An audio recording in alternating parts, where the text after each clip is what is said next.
Ryan Reynolds here from Mint Mobile with a message for everyone paying big wireless way too much. Please, for the love of everything good in this world, stop. With Mint, you can get premium wireless for just $15 a month. Of course, if you enjoy overpaying, no judgments, but that's weird. Okay, one judgment. Anyway, give it a try at mintmobile.com/switch. Upfront payment of $45 for 3-month plan, equivalent to $15 per month required. Intro rate first 3 months only, then full price plan options available. Taxes and fees extra. See full terms at mintmobile.com.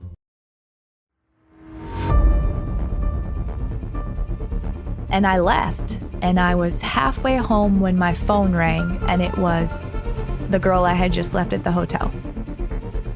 I think she's the girl that's listed as missing on the police department's Facebook page. And I said, well, how sure are you? And she said, I'm not sure, but she looks young, and she looks a lot like this girl in the picture, but I can't get that close to her because he's still there.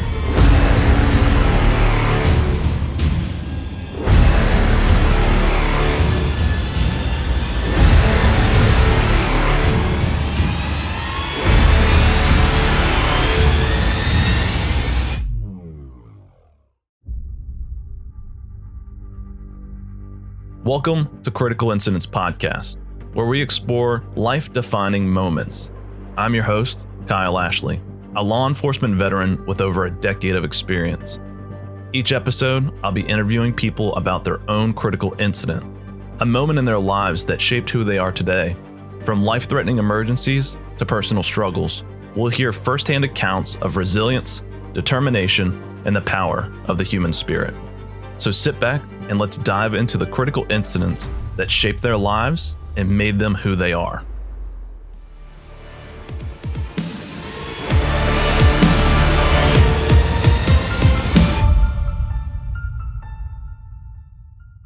My name is Leah Dee.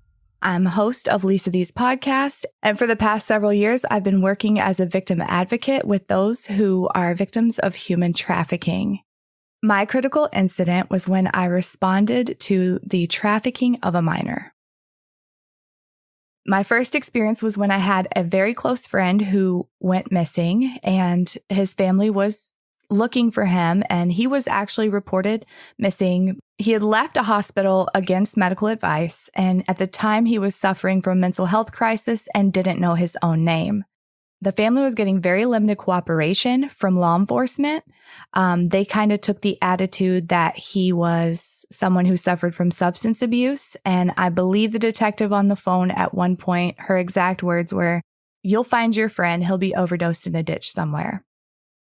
At that point, this was someone that I knew prior to his substance abuse issues, and he had served this country. And it really got to me, as I have members of my own family who suffer from substance abuse issues. So it got to me, the attitude that the police took. And this was the actual detective that was assigned to his case. So I decided to do what I could to help his family find him. So I reached out to local fire stations in the area where he had gone missing from. Since we weren't getting cooperation from the police, I thought that there was a possibility that he had made contact with, paramedics or something of that nature, since he was in a crisis state. And that did turn out to be what had happened. So when he had left the first hospital, he had gone back into the street and something had happened. I'm not sure any of us really know what had happened, but he was found on a park bench and transported to the hospital. But like I said, at the time, he didn't even know his own name. So once I started reaching out, I actually contacted, I want to say it was a captain at the time. She was in charge of the fire department for that jurisdiction. I think she was a captain. She was prior Air Force, and her dad was Air Force. And so the military veteran thing really stuck out to her, and she took his missing flyer and distributed it to all of her paramedics, and that's how he was recognized. It was at that point that I realized that sometimes when it comes to locating someone who's missing, you have to think outside the box, and we weren't getting anywhere with law enforcement, so that's what we did, and it wound up being a really good thing for him. He got treatment, got help, and he is doing great today. So that's how I got into all of this, working with people who had substance abuse issues. Substance abuse and human trafficking kind of go hand in hand in a lot of ways. And so once I started working with different families, because after I helped him, I saw that there was a need. And I did end up working with different law enforcement agencies on missing persons cases, especially when substance abuse played a factor. And it was through that I learned that substance abuse and human trafficking often go hand in hand. And so when I moved to my current location in southern Georgia, I found out that it's actually a hub for human trafficking. So I became more involved in that, at first on my own, and then with an organization for almost a year. And we are back on our own now. I think a lot of people do get confused with what the actual definition of human trafficking is and their idea of what that looks like. Human trafficking occurs when a trafficker uses force, fraud, or coercion to control another person for the purpose of engaging in commercial sex acts or soliciting labor or services against his or her will. Force, fraud, or coercion always need to be present unless the individual engaging in commercial sex is under the age of 18. If that's the case, then it is always considered human trafficking.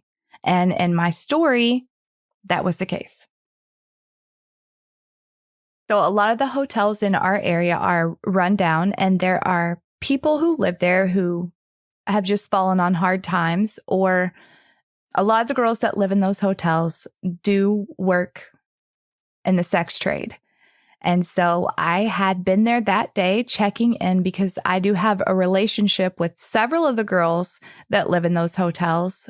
And so I was there that day just checking in with them and seeing how they were and bringing some snack bags. It was actually just like any other day. And at first, nothing out of the ordinary, nothing seemed out of the ordinary.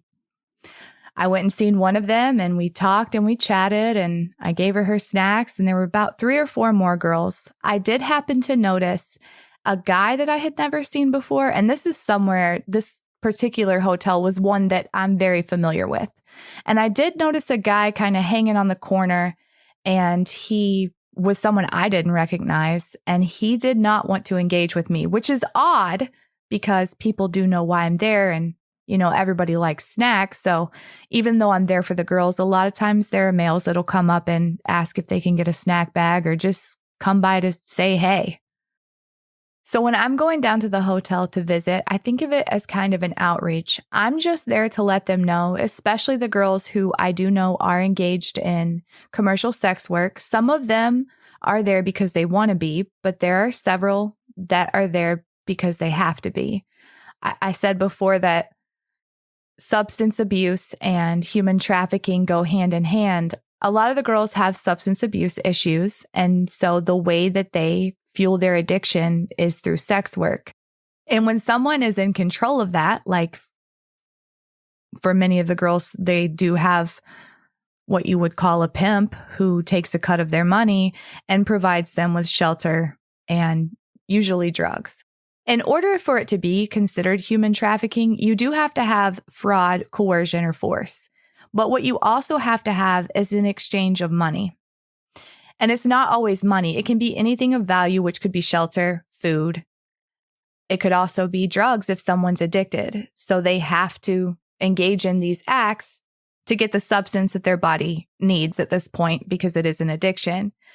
So when I go out, it's just simply to tell them that when they're ready, there's an option, and I do have resources available that can help get them off the street, help place them in treatment facilities if that's what they're looking for, or even in the event that something happens, something bad happens, because this is a high-risk lifestyle. And so they're frequently victims of violent crime.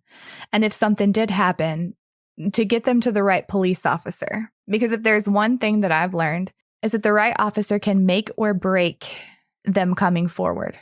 So that's another part of the job, but it's just a conversation, and it's more than a conversation one time. It's a relationship that I've built with them. And so when I go out and just hand out snacks or whatever, I'm just checking in to see how everybody's doing. And they know that at any point in time when they're ready, they can tell me that they're ready to get out, and we will make that happen. So that day I was just there checking in on everybody and everything was normal. And how important is it when you're talking with these girls that you're not trying to like pressure them into, hey, if you come with me now, I can help you get into rehab. I can get you out of this lifestyle.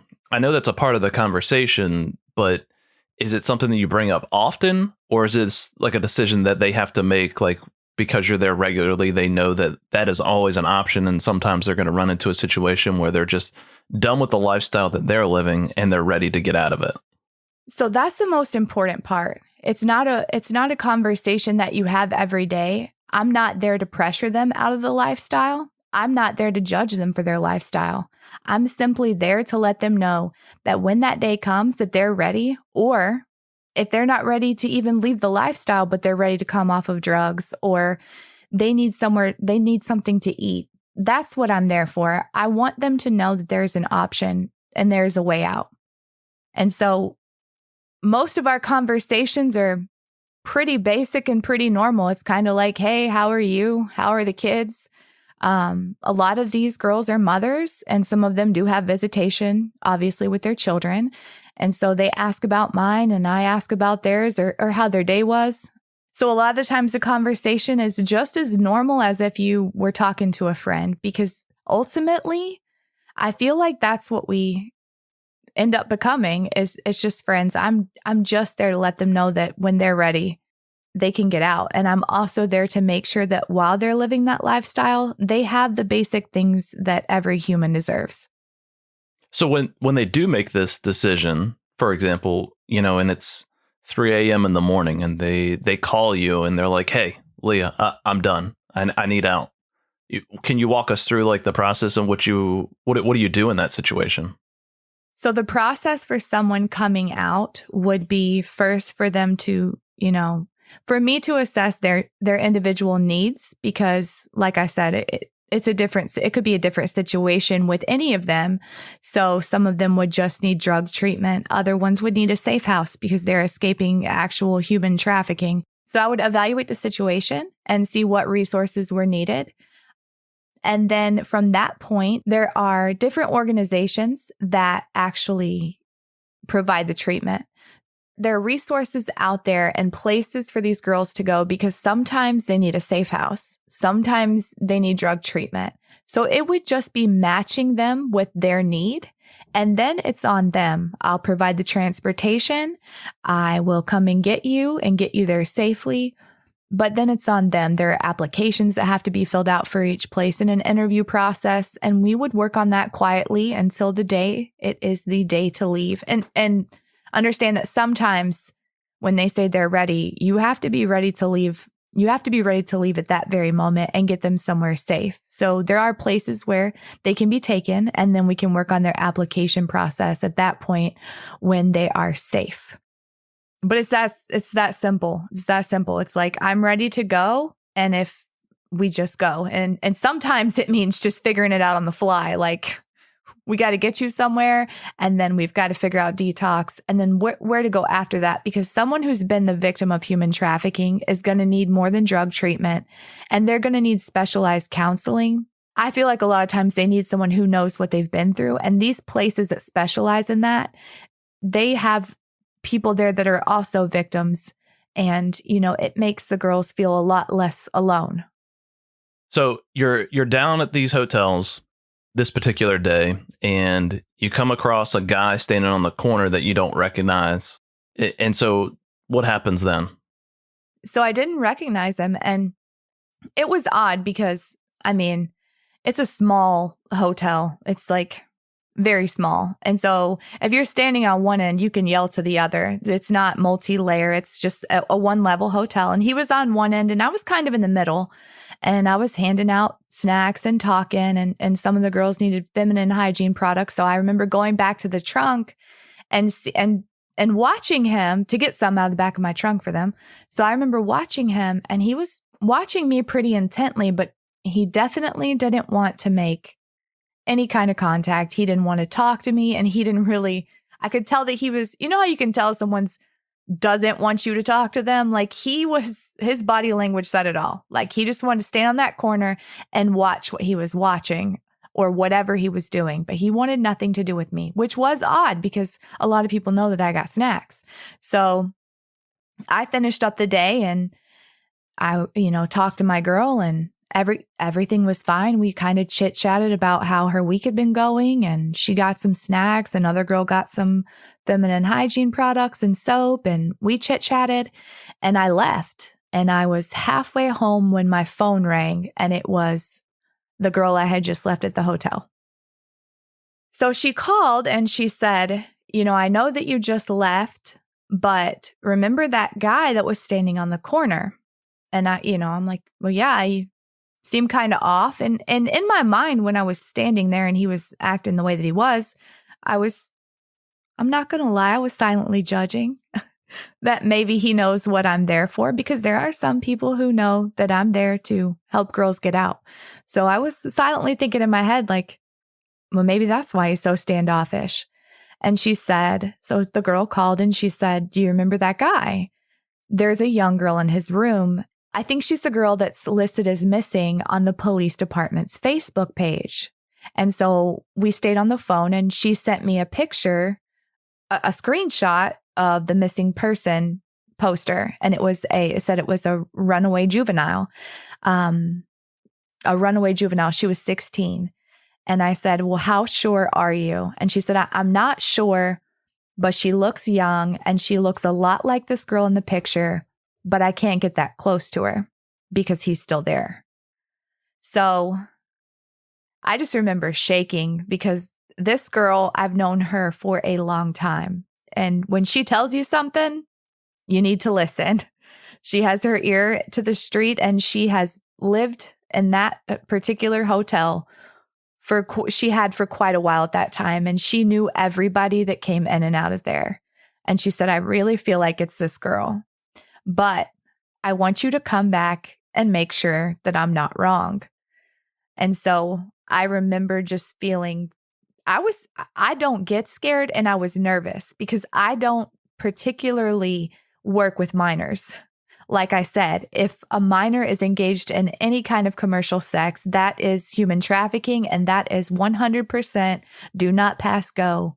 Do not wait to get them out. You call the police.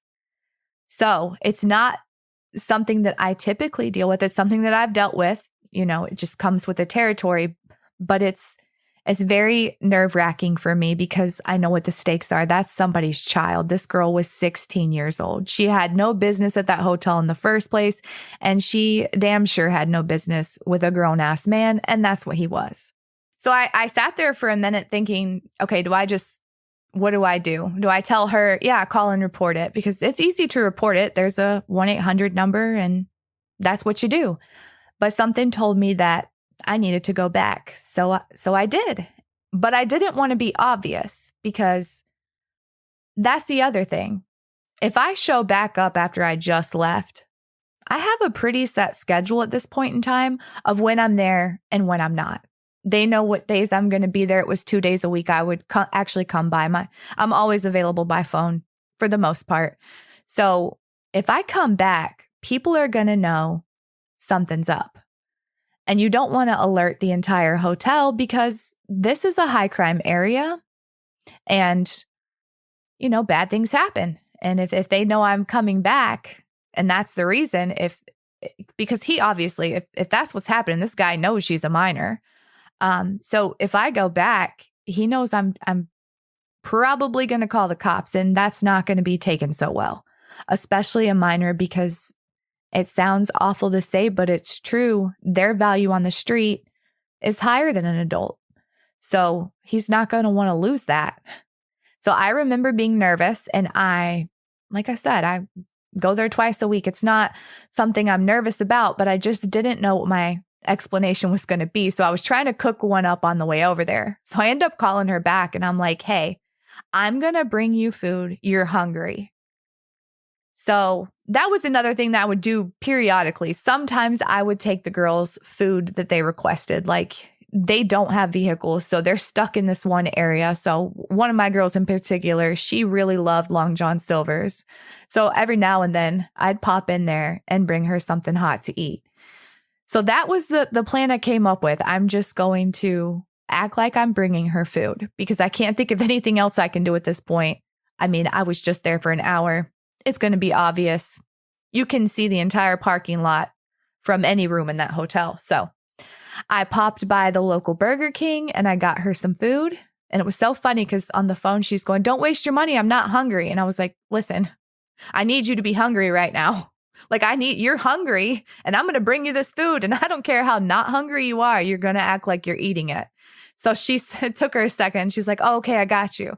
So I go pop through the Burger King, get her food, get me food. So it looks like, we're just there eating together.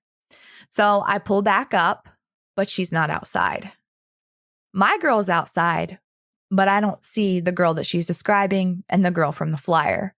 So I'm like, great. Did she already leave? I also don't see the guy. So I pull into the parking lot. I go over to my girl's room and I knock on the door and she comes out and we sit on the back of my truck and we're eating together.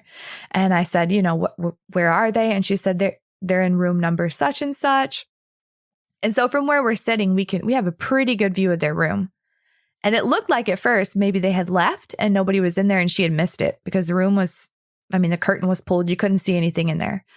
So we're talking for a few minutes and she says, "Leah, I'm sure it's her." She said, "I'm sure it's her and I don't want to be too obvious because they're going to think that I snitched and, I live here." So we had that little bit of a moral debate, like, what do we do? Because now I've been here twice. We're sitting outside. The cops are going to come. They're going to know it was her. So then I'm thinking in the back of my head, like, how can we make this not so obvious? So we were sitting there eating and finally the guy comes out of the room and he goes back to the corner where he was standing before. And it looks like a little dope deal goes down with him and another guy. And while he's outside, while he's on the corner, he left the door open to their hotel room. And so I go walking down the sidewalk because at this point I'm like, I got to lay eyes on this girl and know she's here because I've got to do something. Every second I was getting more nervous. Like, if I don't do something now, there's no telling where she could be. We're not far from Atlanta. We're not far from Miami. And we know that girls pass through here all the time that are trafficked. And this is a child. So I am getting more panicked by the moment. Like, what if she's already gone? How can I make sure it's her? I don't want to cause this big ruckus and it not be her. But I knew I had to do something. So I walk by the room and I can see that there's someone inside the room and I can kind of see her, but it's not enough for me to be able to tell anything.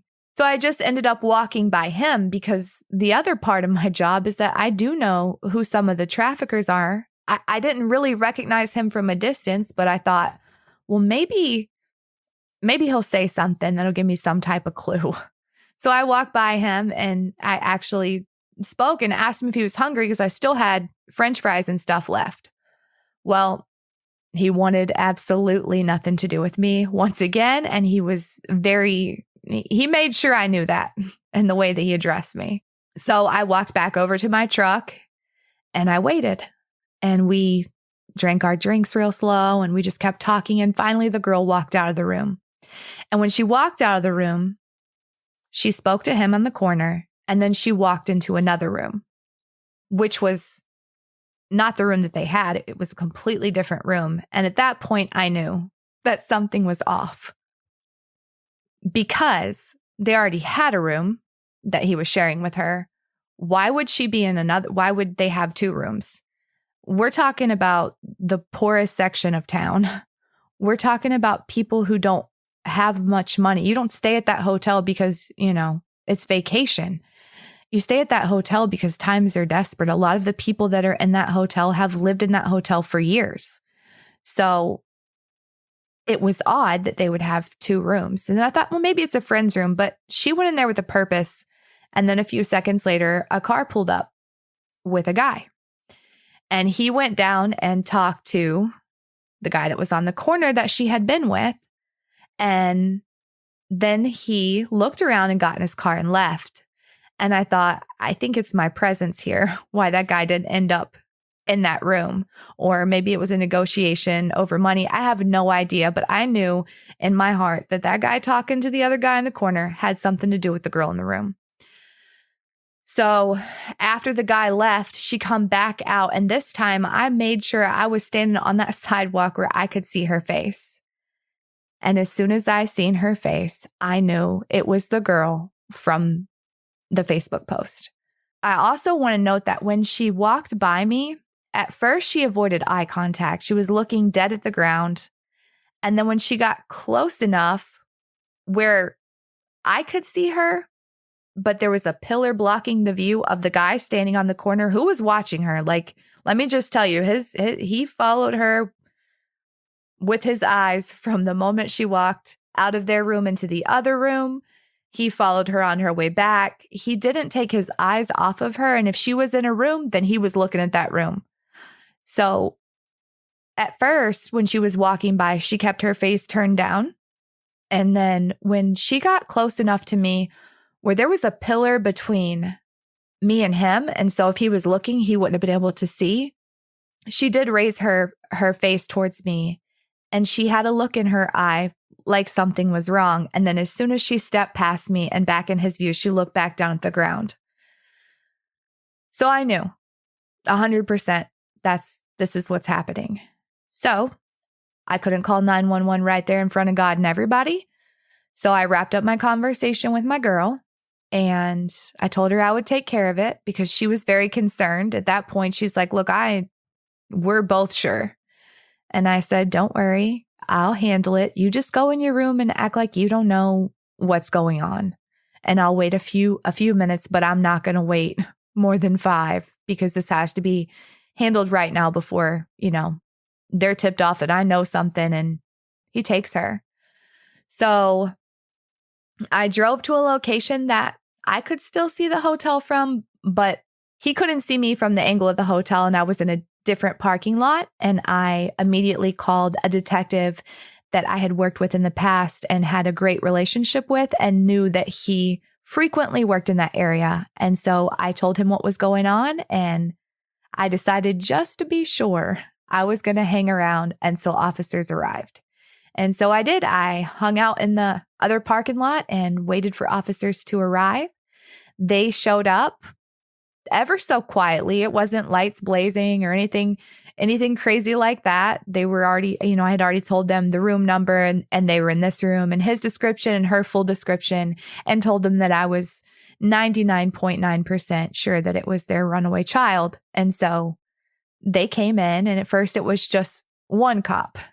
And that cop car pulled up, and he waited for a few minutes, and then the guy kind of went like he was going to leave, and he stopped him and talked to him. And while he had the guy, distracted and kind of not in his control, but right where he could take him if he needed to, several more cop cars rolled up, and they went into the room and they located the missing juvenile, and she was taken into custody for her safety, and the guy that was with her was arrested.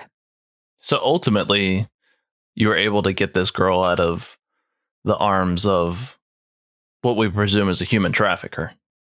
He wasn't a trafficker that I was familiar with, but of course, law enforcement, they were familiar with him, and he had a record.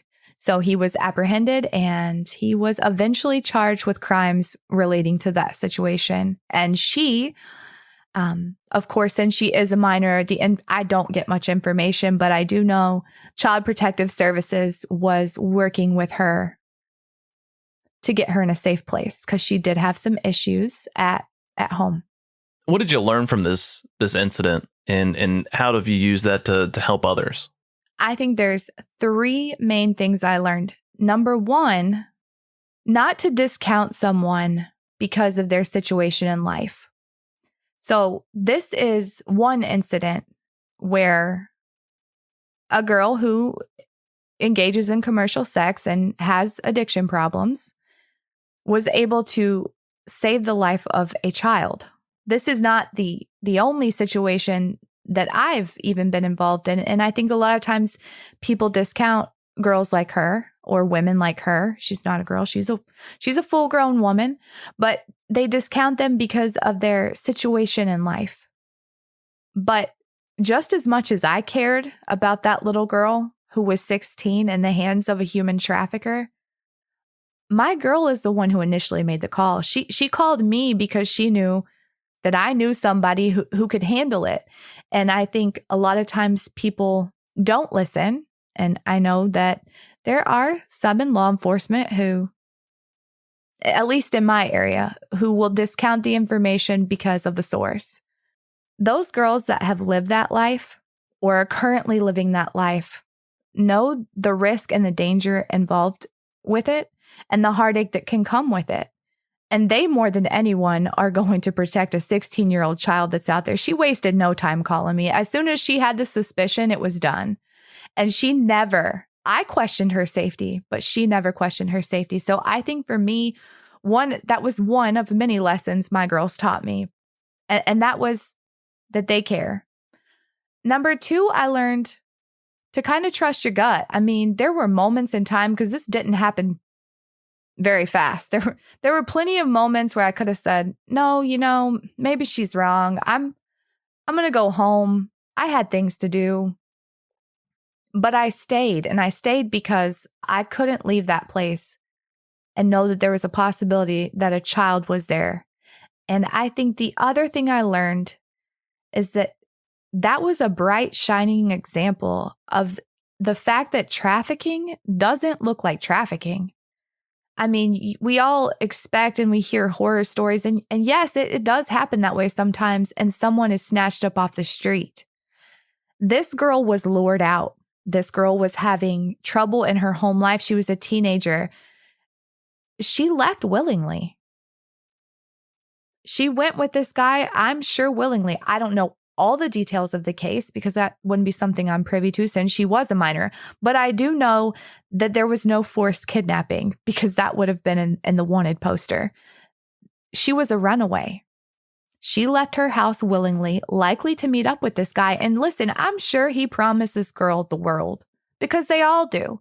I think a lot of people think that human trafficking has to be violent, but sometimes human trafficking isn't violent at all, at least not in the beginning. It's, I love you and I'll take care of you. And if you come with me, you can, I'll provide your food and your shelter and you can just depend on me. But, you just got to do this one thing for me. And sometimes, and most often, they're not told that from the beginning. It's a relationship. They think they're in love with these guys. And to me, that's what this looked like. I mean, I can't be for sure because I don't have all the details, but I know she went willingly. And she was not trying to run away from him. She was there with him in a situation that I don't think she knew how to safely get out of at that point, because then it's too late. Once you're with them and you're under their control, they need help out. So I think it was a small thing. It was small. The girl was young. The guy was watching her. I mean, basically, those were the two things that told me something was wrong. This girl is not where she belongs. She has no business at this hotel in this area. Absolutely none. She's too young. And why in the hell is this guy watching her like that? Sometimes it's very subtle. And I think we all need to be more aware of what it can look like, because you could have easily mistaken that for a kid skipping school, She's skipping school, hanging out with her friends. She's hanging out in a hotel, smoking pot or whatever. You could have easily walked right by that and not recognized what it was. The only reason that I did is because A, I had my girl calling me, and B, I'd seen it before.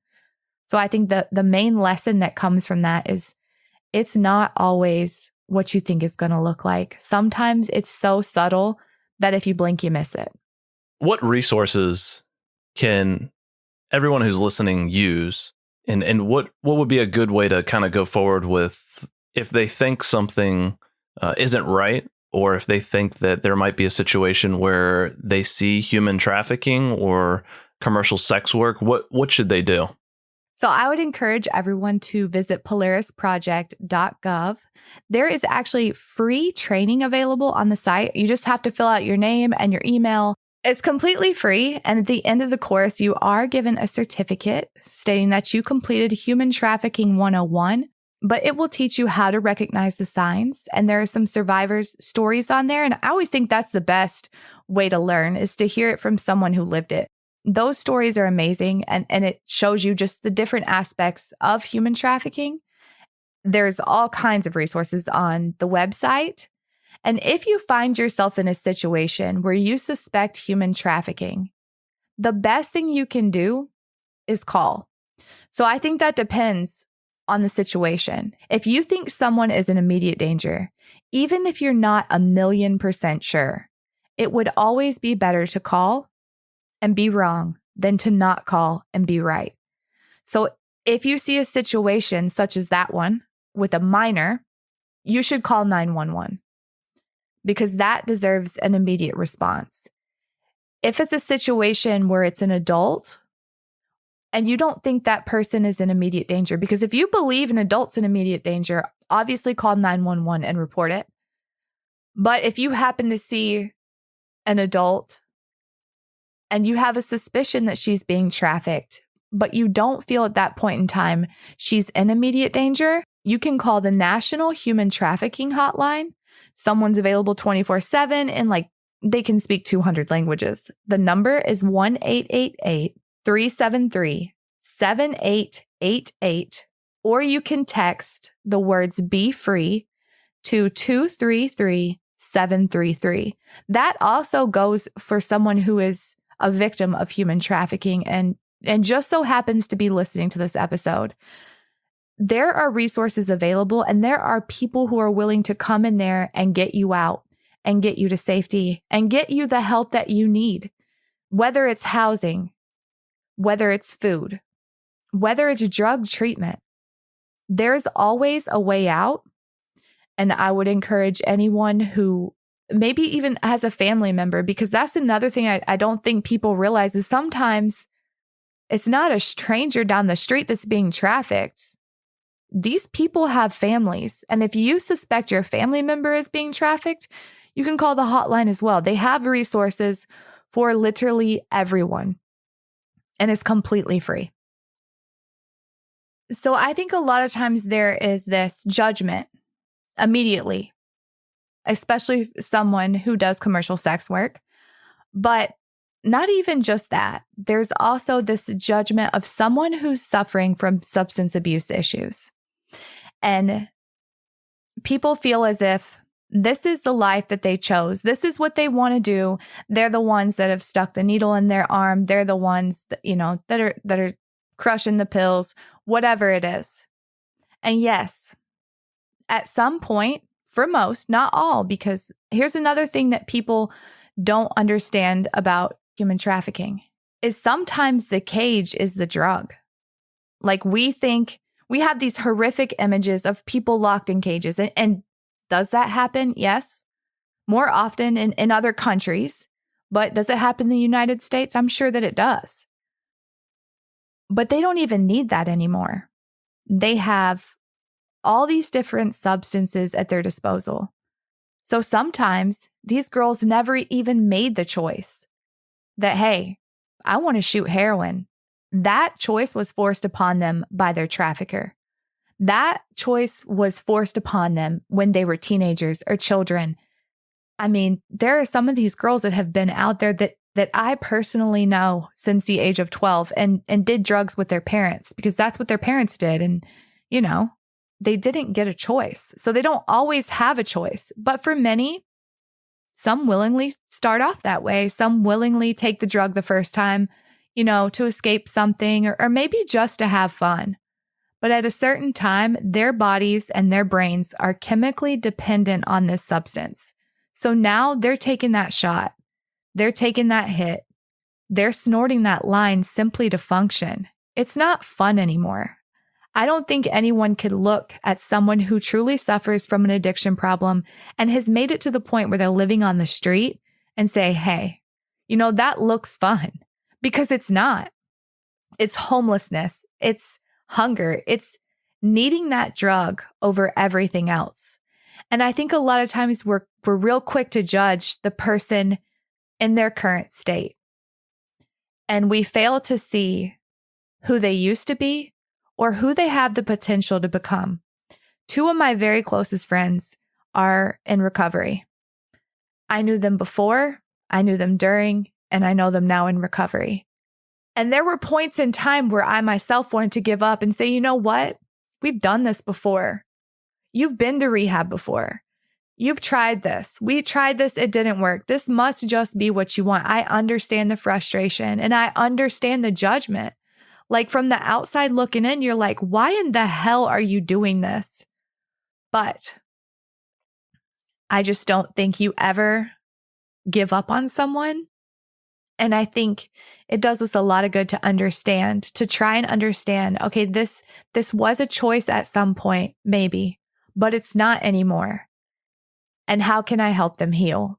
Because that's what recovery is about. It's about healing. And I'll tell you that I have seen the most hopeless situation come out to be positive. And, you know, a lot of my girls that I've worked with on the street do suffer from substance abuse, but I have seen some of them get clean. I have seen some of them get custody of their children back, get a house, get an apartment, get a job. Sometimes the easiest way for someone to get off the street is simply for them to get a job.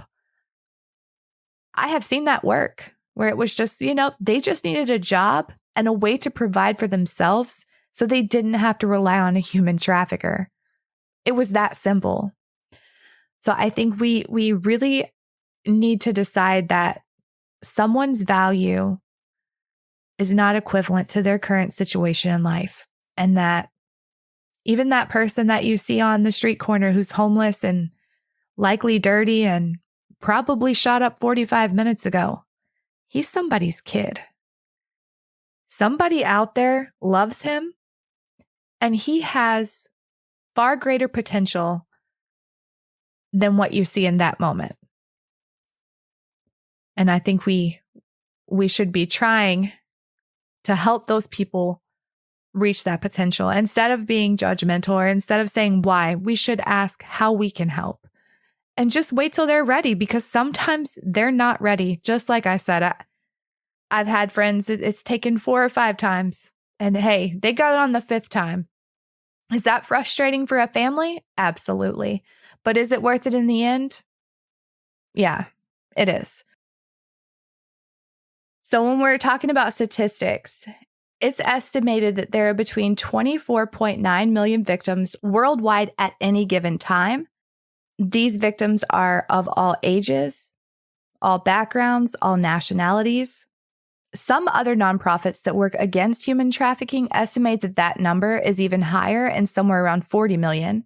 And there are several warning signs that could tip you off that someone is being trafficked. So, for instance, if someone says that they want to stop participating in sex work, but they feel scared, trapped, or unable to leave. They disclose that they were reluctant to engage in sex work, but that someone actually pressured them into it. They live where they work or are transported by someone. So, for example, a lot of the girls live and work in the hotels, and if they go somewhere, there's someone there watching them, or someone has to give them a ride somewhere. In other words, they're just stuck. They have a pimp or a manager in the sex trade. That's actually not legal if we're talking about legal prostitution or brothels or anything like that. So if there's someone who's above them and is getting a cut of their money, that should be that's a major red flag. So another warning sign can be that they work in an industry where it's common to be pressured into performing sex acts for money. So strip clubs or a go-go bar, maybe an illegal massage business. A lot of women are actually recruited through those. So, you know, she starts out at the strip club and then it's, hey, you want to make a little bit of extra money. And then next thing you know, she is being trafficked.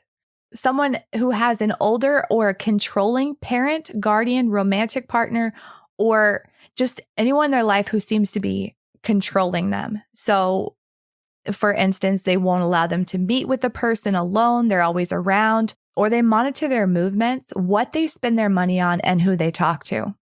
So a lot of recruiting happens in strip clubs and cults, actually. That's the one that always surprises people, which if you really get into cults, then it's not that surprising. But cults, it can happen on the street. It can happen in the store. Those are less common.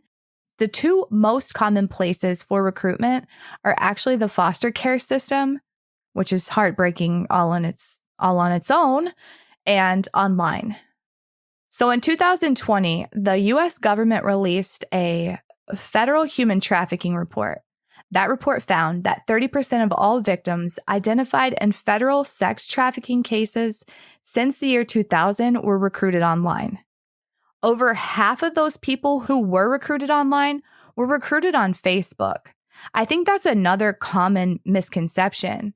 We're all tracking these crazy apps that WhatsApp, and I mean, it does happen there, or we're looking for Backpage, and, you know, there's escort services on Backpage. But Facebook is the number one place online where people are being recruited into human trafficking. And most of them are women and young girls.